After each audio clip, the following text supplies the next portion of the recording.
تیرے 20 قسم دے محل تے پلازے ہومن تے صحابہ دیاں کھجوراں پکیاں ہومن غزوہ تبوک تے موقع تے پورے سال دی جناب معیشت دا تعلق نہ کھجوراں نال پکیاں ہومن بالکل تیار ہومن. حضور نے فرمایا چلیے. ایک صحابی نے بھی نہیں کیا حضور پورے سال روٹی کے تو کھاواں گے حضور, میں اس اسلام دی گلاں کرنا حضور. ہاں اے خالی گھر وچ بیٹھ کے گلاں کرنا اسلام دے بارے. تو دتا کیویں اسلام نو مینوں دس, دل تے ہاتھ رکھ, سچ سچ دس. اے مسلمان دا مطلب کیا؟ روٹی کمانی, دکاناں بنانیاں, محل بنانے, پتر ویانے, پوترے ویانے, جائیداداں خریدنیاں, پھر قبر وچ وڑ جانا. اے اسلام دا مطلب ہے. دل تے ہاتھ رکھ, سچ سچ دس.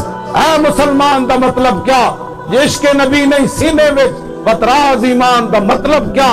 بت ہندوستان ہی ٹھیکا سے پھر 20 لاکھ بندے ذبح کرا کے 70,000 عورتیں ہندوؤں تے سکھاں دے حوالے کر کے